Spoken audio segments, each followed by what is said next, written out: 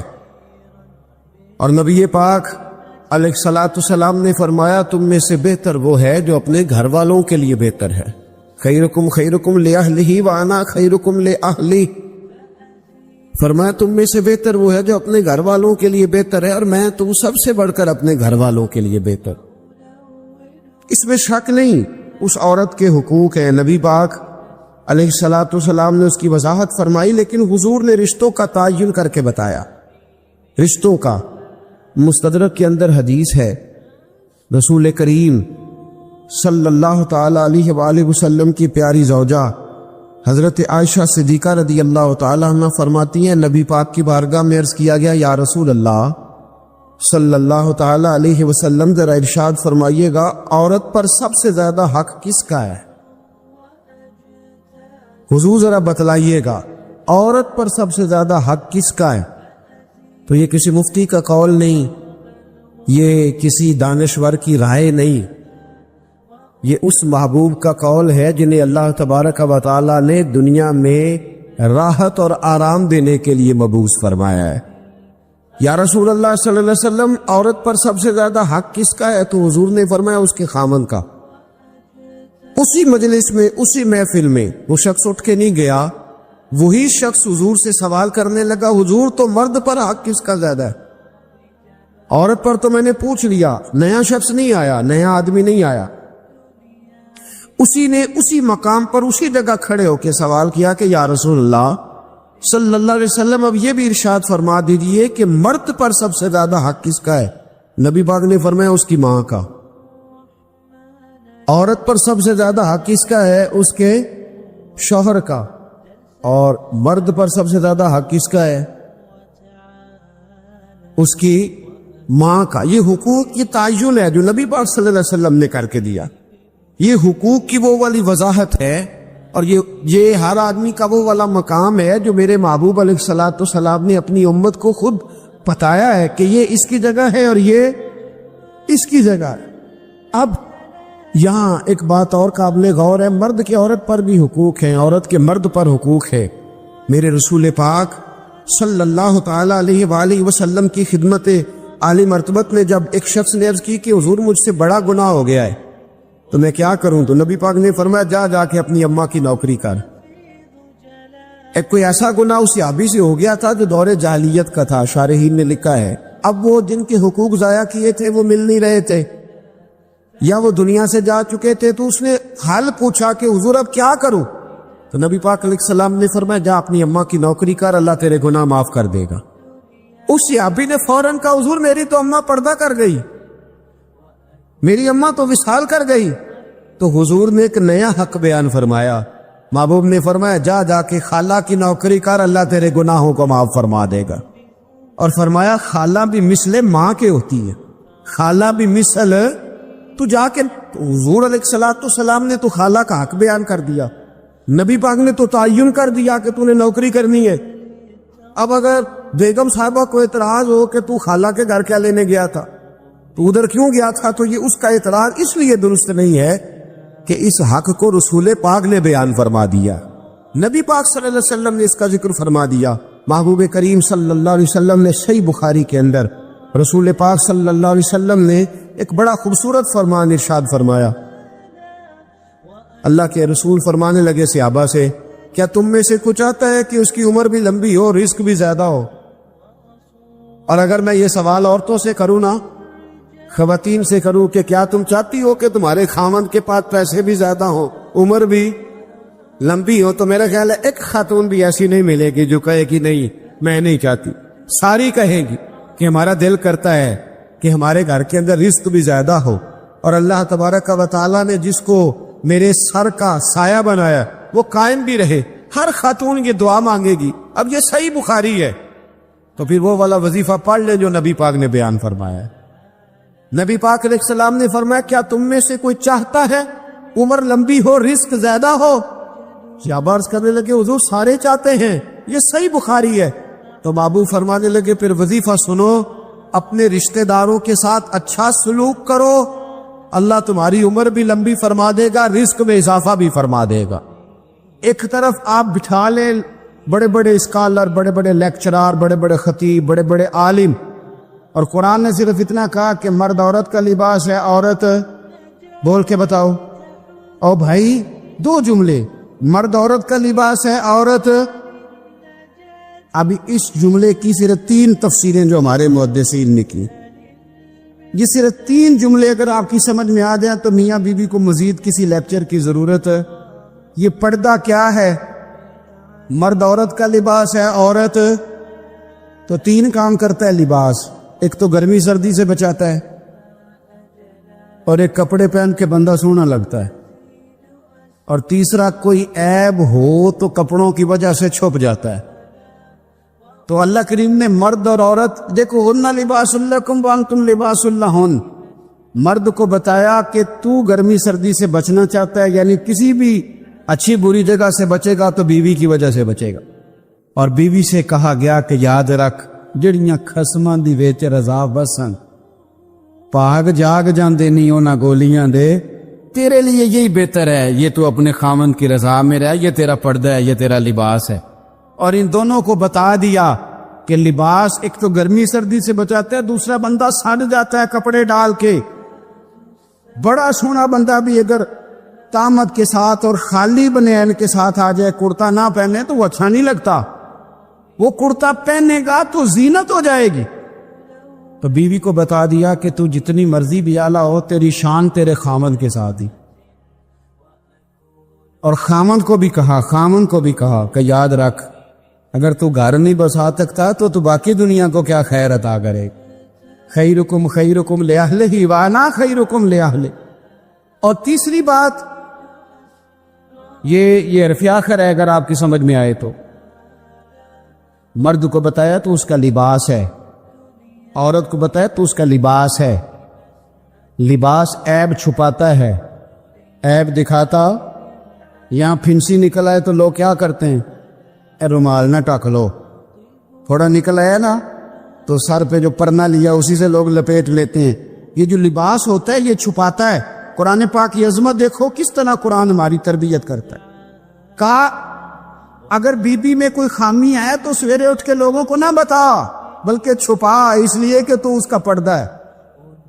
اور بی سے کہا گیا کہ سارے زمانے کو نہ بتا نکما ہے، نکھٹو ہے، کس طرح کا ہے، شکوہ نہ کر بلکہ اپنے خامند کی عزت کر۔ تجھے اسے اللہ نے تیرے لیے تجھے اس کے لیے لباس بنایا ہے۔ تو میں کتنی کو مثالیں آپ کو قرآن پاک سے دوں کہ ایک جملے کے اندر قرآن پاک نے تطبیریں کر دی۔ طلاق کب ہوتی ہے؟ جب بڑے سخت اختلافات ہوں، کوئی گزارا نہ بچے، حد ہو جائے تو طلاق ہوتی ہے نا۔ لیکن قرآن پاک نے پتہ کیا کہا کہ اگر تم نے بیوی کو طلاق دینی ہے تو 2 جملے جو قرآن کا اخلاق دیا ہوا قرآن پاک کا۔ آپ میری طرح کے سادے لوگ ہیں، میں آپ کو کچھ زیادہ مثالیں نہیں دے سکتا۔ دیکھو قرآن پاک نے کہا اخلاق سکھائے۔ طلاق ہو گئی، بیوی کو چھوڑنے لگے، فارغ کرنے لگے، خوشی کے ساتھ تو کوئی نہیں نہ طلاق دیتا۔ یہ ہمارے یہاں لوگ آ کے کہتے ہیں جی میں غصے میں تھا تو میں نے طلاق دے دی، تو وہی طلاق ہوں غصے چ۔ کدو کو بندہ کہتا ہے بھی تو بڑی خدمت گزار ہیں، جا تینوں طلاق ہی۔ اور اب تو بندے ہمیں مسئلہ پوچھتے نہیں بلکہ مسئلہ مولوی صاحب کو سمجھانے آتے ہیں۔ میرے پاس کچھ لوگ آگے کہنے لگے جی وہ طلاق دے دی، بندے نے 3 طلاقیں، تو بڑا مسئلہ بن گیا، تو بتائیں۔ میں نے کہا طلاق تو ہو گئی ہے۔ کہنے لگے تو پاگل ہے بندہ، بیوقوف ہے، اسے تو پتہ ہی نہیں چلتا، وہ تو 500 تک گنتی نہیں گن سکتا، اس کو تو میرا خیال ہے نہیں پتا ہوگا لاہور کو گاڑی کیسے جاتی ہے، تو اس کی طلاق بھی ہو گئی۔ مولوی صاحب آپ پیر صاحب کرنے والی بات کریں، ہمیں سمجھاتے ہیں لوگ آ کے، آپ یقین کریں۔ میں انہوں آکھیا میں کہ تو انہیں شدائی ہے، وہ دی طلاق کی میں پہلے یہ 10 شدائی دا نکاح کی میں ہویا سی، بے شدائی دا نکاح تے چٹپٹ ہو گیا، تے 3 بچے بھی ہو گئے، نکاح ہوتا ہو گیا ہے پر طلاق ہو سکتی؟ یہ عجیب فلسفہ ہے بھائی۔ کوئی نکاح ہو گیا تو اس کا سب ٹھیک ہے، اور طلاق کی باری آئے تو کہتے شدائی ہے۔ میں کہ جی شدائی سی تے نے کاندھ نو طلاق کیوں نہیں دیتی، بیوی نو کیوں دیتی سو؟ میری بات کی سمجھ آ رہی ہے؟ ایسے تو نہیں نا کہ رستے جاتے کسی بیوی کو طلاق دے دی اس نے، شدائی تھا تو وہ پاگل تو جس کو مرضی جو مرضی کہہ دیتے، اس کو پتا تھا میری بیوی، اور یہ بھی پتا تھا کہ طلاق دینی ہے شدائی۔ لوگ مسئلہ بھئی آپ کیوں اللہ کے حلال کو حرام اور حرام کو حلال کرتے؟ تو جو میں بات عرض کرنے لگا ہوں، قرآن پاک کی عظمت دیکھیے، فرمایا جب تم طلاق دو تو پھر کس طرح دو؟ فرمایا جب تم نے 2 طلاقیں دے دی تو اب کرنا کیا ہے؟ فَإِمْسَاكُمْ بِمَعْرُوفٍ أَوْ تَسْرِيحٌ بِإِحْسَانٍ۔ اب اگر 2 طلاقوں کے بعد رکھنا تو نیکی کر کے رکھنا، اور سنو یارو، یہ قرآن سکھاتا ہے، فرمایا اگر بیوی کو طلاق دے کے بھیجنا تو احسان کر کے بھیجنا، اللہ کرے آپ کو سمجھ آئے۔ او تسریح باحسان، ہم قرآن پڑھتے ہیں نا، غور نہیں کرتے، کہا اگر طلاق دے کے بھیجنا تو کس طرح بھیجنا؟ احسان کر کے، یعنی ایسا نہ ہو کہ تم اس کا جہیز بھی رکھ لو، بلکہ اسے کچھ دے کے بھیجنا۔ امام حسن نا اپنی ایک بیوی سے ناراض ہو گئے، یہ بھی شان اہل بیت ہے، اسے بھی کبھی کبھی سنا کریں۔ امام حسن اپنی اہلیہ سے کوئی ناراضگی ہوگی تو امام حسن کی ناراضگی بڑھ گئی، ارادہ ہو گیا طلاق دینے کا۔ تو امام حسین نے پوچھا کہ بھائی جان سنا ہے بھابی سے ناراض ہیں، طلاق دینے لگے؟ تو آپ فرمانے لگے حسین تو نے قرآن تو پڑھا ہوگا؟ کہا بھائی جان پڑھا ہے۔ فرمایا اللہ کہتا ہے ہن لباس لکم وانتم لباس لہن، مرد عورت کا لباس ہے، عورت مرد کا لباس۔ فرمایا میری بیوی میں کوئی خامی ہوگی بھی تو میں چھپاؤں گا کہ تجھے بتاؤں گا؟ میں نہیں بتاتا، ہے صحیح لڑائی پر میں تجھے بتاتا کہ جی تو اسی لڑنے ہاں تو سارا پنڈ سنتا ہے آج نہ دی لڑائی ہوئی ہے، اور میاں صاحب کی سن لو تو وہ سچے، اور بیوی کی سن لے تو وہ تو زیادہ سچی ہوندی ہے نا، کیونکہ انہیں تو رونا بھی ہوتا ہے نال، تو تھوڑی جی ود سچی، پھر نظام کیسے چلے گا؟ حضرت امام حسن فرمانے لگے بھائی میری بیوی ہے، کوئی غلطی کرے گی بھی تو بیچاری کی عقل تھوڑی ہے، میں چھپاؤں گا تمہیں بتاؤں گا۔ کچھ دنوں کے بعد امام حسن، اچھا امام حسین نے جب یہ سنا نا کہ میرا بھائی کہہ رہا ہے کہ قرآن نے یہ کہا، تو امام حسین نے اٹھ کے بھائی کا ہاتھ چوما، کہنے لگے بھائی آیت میں نے پہلے بھی پڑھی تھی پر تفسیر آج سمجھ میں آئی ہے، آج سمجھ آئے اس کی تفسیر کیا ہے۔ کچھ دنوں کے بعد امام حسن نے طلاق دے دی، تو امام حسین کہنے لگے بھائی جان اب تو طلاق دے دیا، بھی بتا دیں کیا جھگڑا تھا؟ تو فرمانے لگے حسین چھوڑ، وہ غیر محرم بیوی ہو گئی ہے، ہم کسی غیر کی باتیں کیوں کریں ہم کسی۔ تو امام حسین نے پھر اٹھ کے بھائی کے ہاتھ چومے میں کہنے لگے مزہ آ گیا ہے، میں کتنا خوش وقت ہوں جسے اللہ نے حسن جیسا بھائی عطا فرمایا ہے۔ تو بھائی قرآن پاک اخلاق سکھاتا ہے، آداب سکھاتا ہے، جینے کا سلیقہ سکھاتا ہے، قرآن پاک آداب زندگی سکھاتا ہے، قرآن پاک ہماری چھوٹی چھوٹی چیزوں میں بھی ہماری رہنمائی کرتا ہے، اور قرآن پاک ملکی لیول کے ہمیں حالات بتاتا ہے، کافروں سے کس طرح پیش آنا ہے بتاتا ہے، تجارت کس طرح کرنی ہے بتاتا ہے، ہر چیز کا قرآن بیان کرتا ہے۔ یہ ہمارے نا شاید ڈویژن گجرانوالہ کا ہی کوئی واقعہ ہے، کوئی ایک شخص انتقال کر گیا تھا، اس کی قبر سے خوشبو آنے لگ گئی، تو ایک کام کسی پیر دی قبر نال ہوندا تو دے بالاں دی چاندی ہو جانی سی پچھوں، وہ تے انہاں کہنا سی بھی یہ ابا مینوں دس کے گیا سی تے مینوں کلے نوں دسیا تو باقی تیناں بھراواں نال نہیں اس گل کیتی، تے چھوٹے کہنا سی یہ تے ادوں ہے ہی نہیں سی، یہ تے میرے نال کیتی انہوں نے گل۔ انتقال کے بعد سب کو علیحدہ علیحدہ خوابیں آنے لگ جاتی ہیں اور سب علیحدہ علیحدہ سٹوریاں سناتے۔ عام آدمی تھا سادہ، آڑت کی دکان کرتا تھا، آڑت کی دکان تو سمجھ میں آ گئی نا آپ کے، تو سادی سی دکان کرتا تھا، بندہ فوت ہو گیا، قبر سے خوشبو آنے لگ گئی، شور بن گیا، لوگ بڑے سارے قبر کی مٹی سونگتے، خوشبو آتی، اس کے گھر چلے گئے، جا کے اس سے کہا کہ اس کی بیوی سے کہ کیا کرتا تھا؟ اس نے کہا کچھ بھی نہیں، نمازی تھا، حاجی تھا، داڑھی رکھی ہوئی تھی، لیکن ایک اس کا کام تھا، بندہ ان پڑھ تھا پر قرآن پاک سے پیار بڑا کرتا تھا۔ کس شے سے؟ اللہ کرے آپ کو بھی پیار ہو جائے، مجھے بھی ہو جائے، قرآن پاک سے پیار کرتا تھا، ان پڑھ بندہ تھا پر سویرے اٹھ کے نا وضو کر کے نماز پڑھ کے قرآن کھول لیتا اور ایک ایک سطر پہ انگلی پھیرتا تھا اور کہتا تھا اللہ تو جو آکھے ہے سچ ہی آکھے ہے۔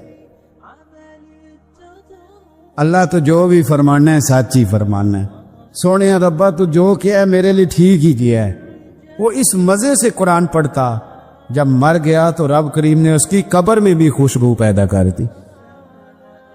ایک صاحب نے مجھ سے کہا کہ پیر صاحب جس کام میں ہاتھ ڈالتا ہوں نا وہ میرا خراب ہو جاتا ہے، تو رزق کی بڑی تنگی ہے، تو کوئی تویز. میں نے اسے کہا یار جو تویز میں دوں گا پتہ نہیں اثر کرے نہ کرے، وہ والا تویز نہ دوں جو مدینے والے رسول نے دیا ہے، نبی پاک نے جو تویز دی ہے. حضور صلی اللہ علیہ وسلم فرمانے لگے، تویز دینے لگے. حضور فرمانے لگے تو رات کو سورت واقعہ پڑھ، تجھے کبھی فاقہ نہیں آئے گا. سورت واقعہ پڑھا کر، کبھی فاقہ پڑھنی چاہیے نا جی، پڑھیں گے انشاءاللہ. حضرت عبداللہ ابن مسعود رضی اللہ تعالیٰ عنہ کو حضرت عثمان غنی نے کہا امیر المومنین نے کہ میں آپ کی بیٹیوں کا وظیفہ لگا دیتا ہوں. تو آپ فرمانے لگے عثمان میری بیٹیوں کو کسی خزانے کی ضرورت نہیں، میں تیاں نو خزانہ دے چڑھیا ہے. حضرت سیدنا عثمان غنی کہنے لگے مجھے بھی تو بتاؤ کیا خزانہ ہے. تو آپ فرمانے لگے میں نے اپنی بیٹیوں کو سورت واقعہ یاد کرا دی ہے، اور میرے رسول پاک علیہ السلام نے فرمایا جو سورت واقعہ پڑھے اسے فاقہ نہیں آتا. تو حضور نے کہہ دیا ہے تو آ سکتا بھی نہیں. تو قرآن پاک کی عظمت کو سمجھی، قرآن پاک کی شان کو سمجھی. مزہ تو تب چلے گا نا قیامت والے دن کہ جب اللہ حافظ قرآن کے بعد کے سر پہ دستار رکھے گا اور حافظ قرآن سے کہے گا جا 10 بندے اپنے خاندان کے جنت میں لے جا. دنیا کے اندر یہ واحد کتاب قرآن پاک ہے جو ہمارے پاس ہمارے پیارے نبی صلی اللہ علیہ وسلم کا معجزہ ہمارے ہاتھوں میں موجود ہے. یہ حضور کا معجزہ ہے قرآن پاک، اور زندہ اور جاوید معجزہ ہے. عرب کے جو لوگ تھے انہیں بڑی باتیں کرنی آتی تھی، فصیح و بلیغ لوگ تھے، اپنی بات سلیقے سے کر سکتے تھے، یعنی بہترین لوگ ہوتے تھے، ایسے نہیں جنہیں بولنا نہ آئے. تو وہ کسی شخص کو مانتے نہیں تھے، وہ کہتے تھے کہ باقیوں کو وہ اجمی کہتے تھے، اجمی گونگے کو کہتے ہیں، وہ نہیں مانتے تھے. لیکن نبی پاک صلی اللہ علیہ وسلم جب ان کے سامنے قرآن پاک لے کے آئے تو کچھ لوگوں نے یہ اعتراض کیا کہ شاید اللہ کے رسول صلی اللہ علیہ وسلم نا اپنے پاس سے بنا بنا کے آیتیں لاتے ہیں. اب چونکہ عرب کے لوگوں کا دعویٰ تھا کہ بڑے بڑے اچھے شاعر، بڑے بڑے اچھے ادیب، بڑے بڑے اچھے کلام والے لوگ موجود ہیں، تو قرآن پاک نے نا انہیں ایک چیلنج دیا، اور وہ چیلنج قیامت تک موجود ہے. قرآن مجید نے کہا کہ اگر تمہیں اس میں کوئی شک ہے نا جو ہم نے اپنے بندہ خاص پہ قرآن نازل کیا ہے، تو دعویٰ تو تمہارا بھی ہے نا عربی ہونے کا اور سمجھدار ہونے کا اور فصیح و بلیغ بولنے کا. اگر یہ تمہارا دعویٰ ہے کہ یہ اپنے پاس سے بنا کے لاتے ہیں تو چلو تم بھی کوئی چھوٹی سی صورت بنا کے دکھاؤ. اللہ کرے آپ کو میں بات سمجھا سکوں. وَإِن كُنتُمْ فِي رَيْبٍ مِّمَّا نَزَّلْنَا عَلَىٰ عَبْدِنَا، فرمایا اگر تمہیں اس میں کوئی شک ہو جو ہم نے اپنے بندہ خاص پہ نازل کیا ہے تو فَأْتُوا بِسُورَةٍ مِّن مِّثْلِهِ، اس طرح کرو اس کی مثل ایک صورت لے کے آؤ. اس کی مثل ایک شاعر شاعری کرتے ہیں نا، تو جو جواب میں لوگ شاعر ہوتے ہیں وہ اسے بڑی شاعری کر کے دکھا دیتے. کوئی شعر بندہ شعر کہتا ہے تو جواب میں لوگ اس سے بڑی، اس سے زیادہ اہم. اب میں آپ کے ذوق کو نہیں سمجھتا کیا ہے، ورنہ ایک مصرع دیا جاتا ہے، جو تھوڑے سے شاعری سے دلچسپی رکھنے والے لوگ ہوتے ہیں ان کو مصرع دیا جاتا ہے، تو وہ ایک مصرے پہ ہی کئی کچھ کہہ جاتے. اور جو فصیح و بلیغ لوگ ہوتے ہیں وہ ایک سے بڑھ کر ایک بات کر سکتے. اہل عرب کو چیلنج دیا اللہ تعالیٰ نے، فرمایا اگر تم سمجھتے ہو کہ قرآن میرے محبوب نے خود بنایا ہے تو تم بھی تو عربی ہو نا، زیادہ نہیں، پورا قرآن نہیں، اور کوئی بڑی صورت نہیں، ایک صورت. اور پھر چیلنج اور کھلا کر دیا، فرمایا وَدْعُوا شُهَدَاءَكُم مِّن دُونِ اللَّهِ، اللہ اور اللہ والوں کو چھوڑ کر، تفسیری ترجمہ کر رہا ہوں، اللہ اور اللہ والوں کو چھوڑ کر تمہارے جتنے حمایتی ہیں نا، جتنے کافر ہیں، سارے کٹھے ہو جاؤ، پورا قرآن نہیں، بس قرآن کی ایک آیت کا مقابلہ کر کے دکھاؤ، پورا نہیں، صرف ایک آیت کا۔ ان کنتم صادقین، اگر تم اس بات میں سچے ہو، اگر تم سچے ہو کہ حضور خود بناتے ہیں تو لاؤ ایک صورت۔ اور پھر اگلی آیت میں فرمایا فَإِن لَمْ تَفْعَلُوا، اگر تم نہ لا سکے، اور پھر خود ہی کہہ دیا وَلَن تَفْعَلُوا، تم لا بھی نہیں سکتے۔ اگر تم نہ لا سکے، اور خود ہی قرآن نے کہا وَلَن تَفْعَلُوا، تم ہرگز لا سکتے بھی۔ پنجابی ترجمہ کریں، یعنی تسی چارہ کر لو، لا سکتے، وَلَن تَفْعَلُوا، تم ہرگز یہ کر سکتے۔ ایدہ ترجمہ پنجابی چیوے کہ تل لا لو، سارا چارہ کر لو، لیکن تم اس قرآن پاک کے مقابلے کی کوئی ایک آیت بنا سکتے؟ ایک صحابی تھے، حضرت فرقد ان کا نام تھا رضی اللہ تعالی، اور یہ وہ صحابی ہیں جنہوں نے حضرت عمر کے زمانے میں موصل کا علاقہ فتح کیا تھا، بڑے دلیر تھے، ان کی 4 بیویاں تھیں۔ وہ کہتے ہیں جب بھی یہ گھر میں آتے تو خوشبو اتنی اعلیٰ لگا کے آتے کہ ہم حیران ہو جاتی۔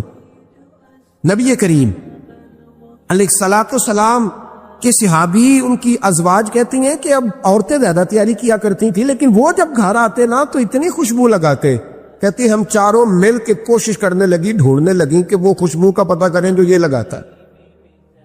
ہم نے بازار سارے تلاش کر لی۔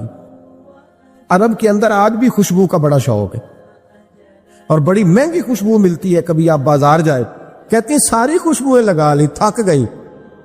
ایک دن چاروں سوتنے مل کے بیٹھی، کہنے لگی ہم نہیں اس کا مقابلہ کر سکتے، آج پوچھ ہی لے کہاں سے خوشبو لگاتا ہے، پوچھ ہی لیتے ہیں، چلو بات ہی ختم ہو جائے، پوچھ لے۔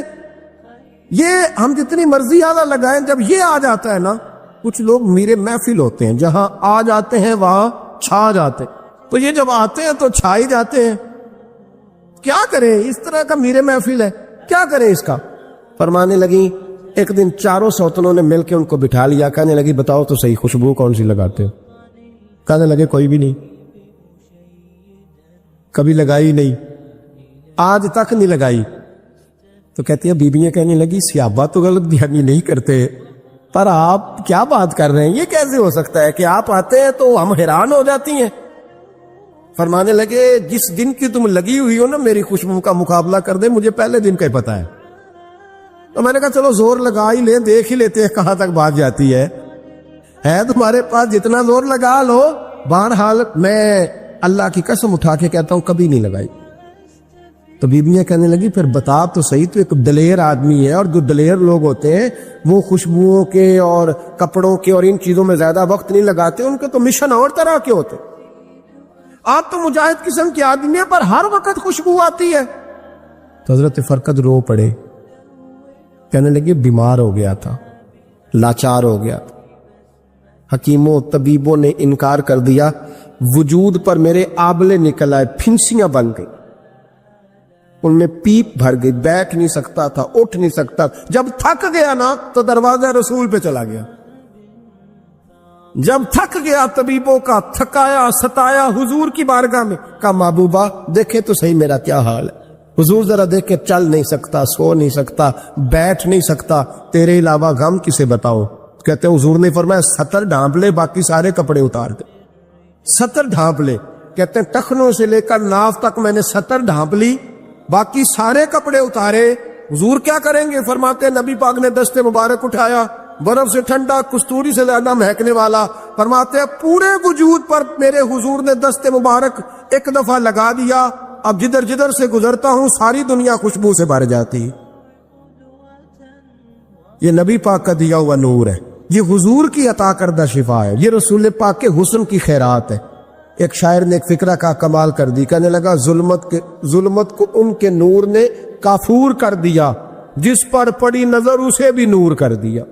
رسول پاک علیہ السلام کے دست خیر میں وہ برکات تھی۔ حضور حسن کی 2 قسمیں ہوتی ہیں، ایک حسن ہوتا ہے ملمہ سازی والا، بیوٹی پارلر والا، ایک حسن ہوتا ہے باطن کا۔ بچے پتہ کیوں خوبصورت ہوتے ہیں؟ اس پر علماء مناطقہ نے بحث کی ہے، محدثین میں لکھا ہے۔ بچہ گدھے کا بھی ہو تو پیارا لگتا ہے، چھوٹا بچہ اگر اس کا رنگ بہت گورا نہ بھی ہونا، صرف چھوٹا ہو، وہ پیارا لگتا ہے، اس میں ایک جاذبیت ہوتی ہے. اس پر ہمارے مفسرین نے، محدثین نے، علماء مناطقہ نے ایک بحث کی ہے. وہ کہتے ہیں اصل بات یہ ہے کہ بچے جھوٹ نہیں بولتے، بددیانتی نہیں کرتے، دھوکہ نہیں کرتے. یہ جو اندر کی عیاریاں ہوتی ہے نا، چہرہ بھی خطرناک کر دیتی. اور جب اندر حسن ہوتا ہے تو باہر بھی حسن ہی ہوتا ہے. بچے میں کوئی مکاری عیاری نہیں ہوتی، فساد نہیں ہوتا، نیت میں فطور نہیں ہوتا، کسی کو لوٹنے کا ارادہ نہیں، کسی کو شیشے میں اتارنے کا پروگرام نہیں بتاتا. بچہ چرب زبان نہیں ہوتا، اس کو طریقہ نہیں ہوتا، وہ لوگوں کو قائل کرنے کے ہر وقت دوڑتا نہیں، الٹی سیدھی گیمیں نہیں چلاتا. کیونکہ اندر حسن ہوتا ہے تو وہ حسن اس کے چہرے پر معصومیت بن کے آتا ہے. سمجھ آ رہی ہے میری بات کی؟ اس کی دلیل میرے رسول پاک علیہ السلام نے بخاری میں فرمایا اللہ کا ولی وہ ہے جس کا چہرہ دیکھو تو اللہ یاد آ جائے. اب یہاں یہ نہیں فرمایا گورا چٹا ہو، خوبصورت ہو، بس اس کے چہرے میں معصومیت ہوتی، وہ سچا ہوتا ہے، وہ کھرا ہوتا ہے، اس کا حسن چہرے پہ آتا ہے. میرے رسول کریم علیہ السلام کا جو حسن تھا نا، وہ اندر کی صداقت کی روشنی تھی، وہ اندر کے کیف کا نور تھا جو حضور کے چہرے پر عیاں ہوتا تھا. اس لیے نبی پاک کا چہرہ جو تھا وہ آنکھیں چدیاتا نہیں تھا، بلکہ آنکھوں کو اچھا لگتا تھا. شاہ عبد الرحیم صاحب محدث دہلوی شاہ ولی اللہ صاحب کے والد ہیں، اور ہمارے بر صغیر پاک و ہند میں جتنے بھی مسالک ہیں یہ سارے شاہ ولی اللہ صاحب کے شاگرد بنتے. وہ کہتے ہیں میرے ابا جی نے خواب دیکھا اور خواب میں انہیں رسول اللہ کا دیدار نصیب ہوا. اور نبی کریم علیہ السلام کی بارگاہ میں شاہ ولی اللہ صاحب کے ابا جی کہنے لگے حضور ایک بات بڑی اڑ گئی ہے میرے دل میں، بڑی، تو کتابوں سے جواب نہیں ملا، آج رب کریم نے موقع دیا ہے اس سوال کا جواب. تو کہ عبد الرحیم پوچھو کہ یا رسول اللہ حضرت یوسف کا حسن دیکھ کے لوگوں نے انگلیاں کاٹ لی، پر آپ کو تکنے والے تکتے ہی رہے، کوئی بھی ہوش نہیں ہوا، کسی نے انگلی نہیں کاٹی. تو کہتے محبوب نے فرمایا عبد الرحیم رب کریم نے اپنی غیرت کے ساتھ میرے حسن پر 70,000 پردے ڈالے. یہی بہتر ہے کہ پردوں میں وہ پردہ پوش رہے، وہ اگر پردے اٹھا دے تو کسے ہوش رہے. فرمایا 70,000 پردوں میں چھپا ہوا حسن ہے، ورنہ کسی کی طاقت تھی کوئی بات کر سکتا، جرت تھی کسی شخص کی. میرے حبیب پاک سید عالم حضرت عبداللہ ابن سلام رضی اللہ تعالیٰ عنہ اہل یہود کے بڑے عالم تھے. فرماتے ہیں میں تورات زبور انجیل کا جاننے والا تھا.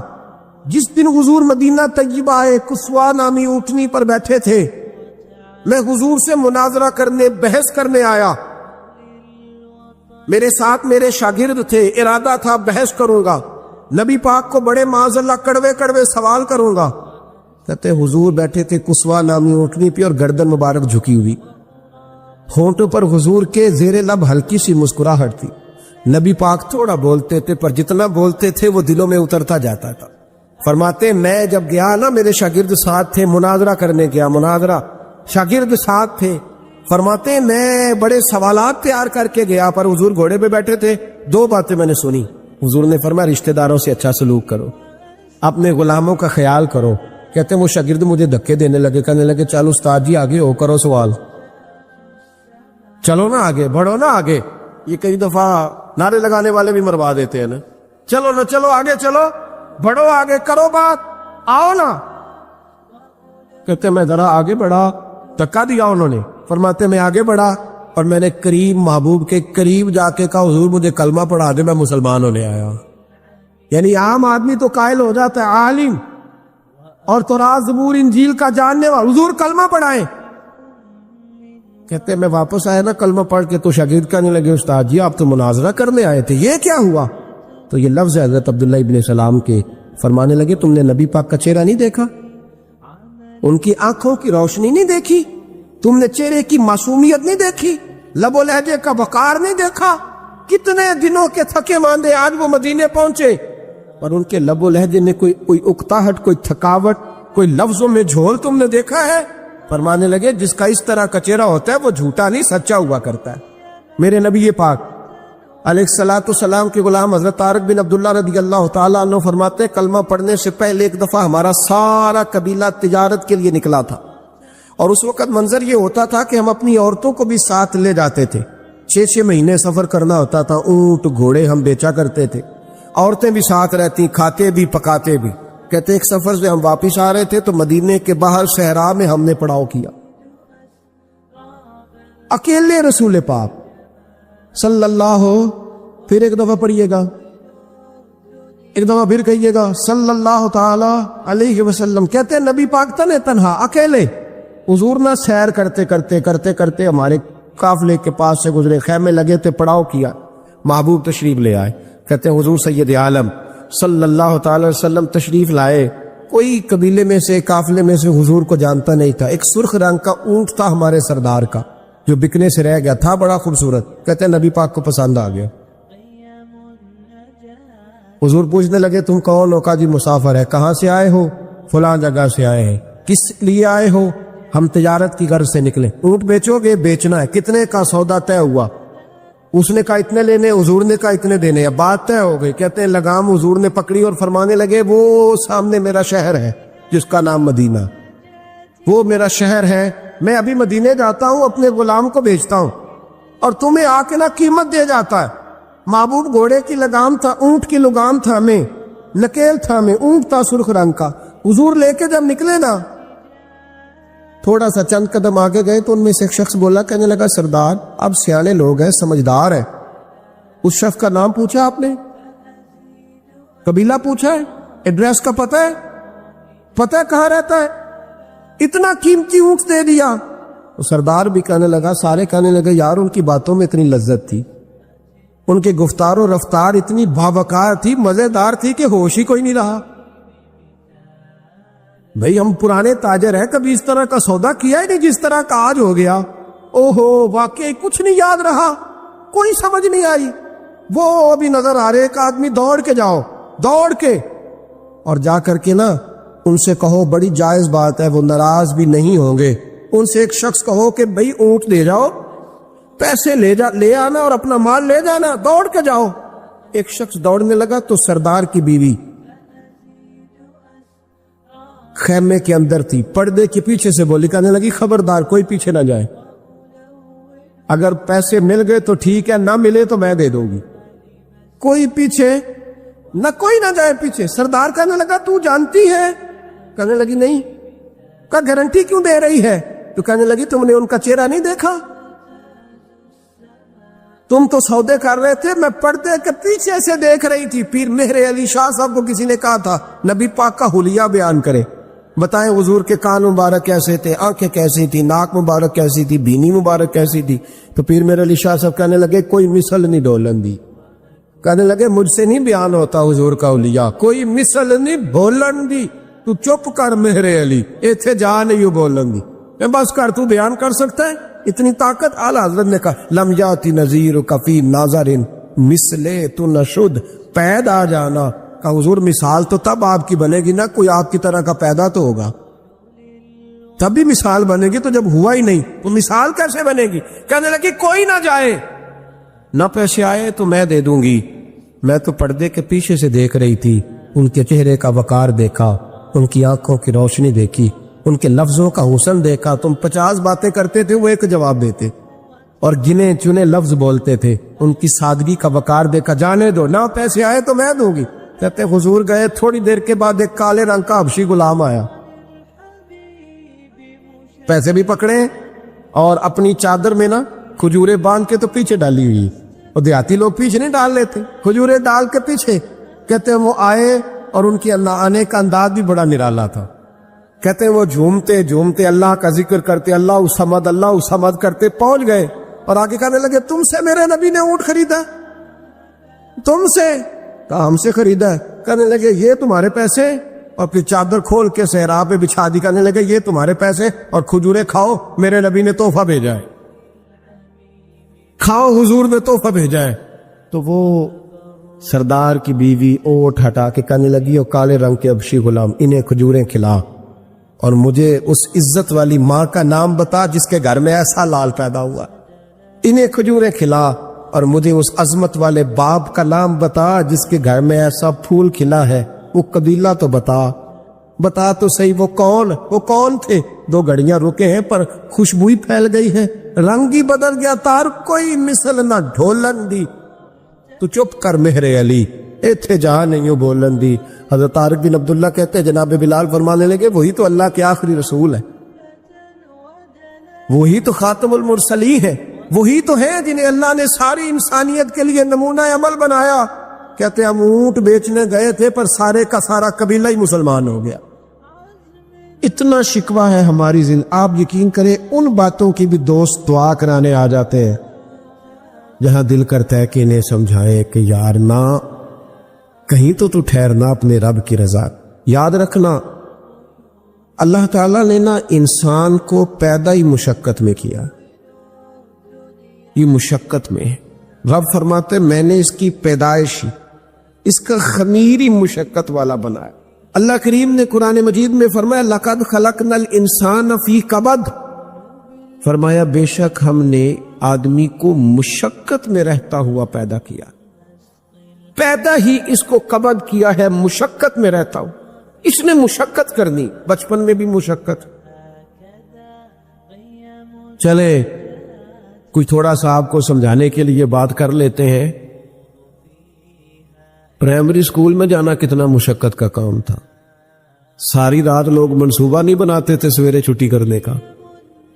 وہ کتنی بڑی مشقت کا کام تھا. جب 3 مہینے کی چھٹیاں ہوتی تھیں تو وہ اللہ کرے کوئی میں ایسا جملہ نہ بولوں, اساتذہ بڑے قابل احترام ہوتے ہیں لیکن ہمارے جو استاد صاحب تھے نا وہ تو صرف ایک آدھ چیپٹر چھوڑتے تھے, باقی کہتے ساری کتابیں لکھ کے لے آنا. تو وہ جب وہ سبق دے رہے ہوتے تھے مشقت کا تو بندہ سوچتا تھا کہ چھٹیاں آرام کرنے ملیاں سانیاں یہ والی مصیبت کرنے کو ملی تھی. جا چھٹیوں پہ رہے ہوتے تھے مشقت بڑھ جاتی تھی. آج تو ان چیزوں پر ہنسی آتی ہے.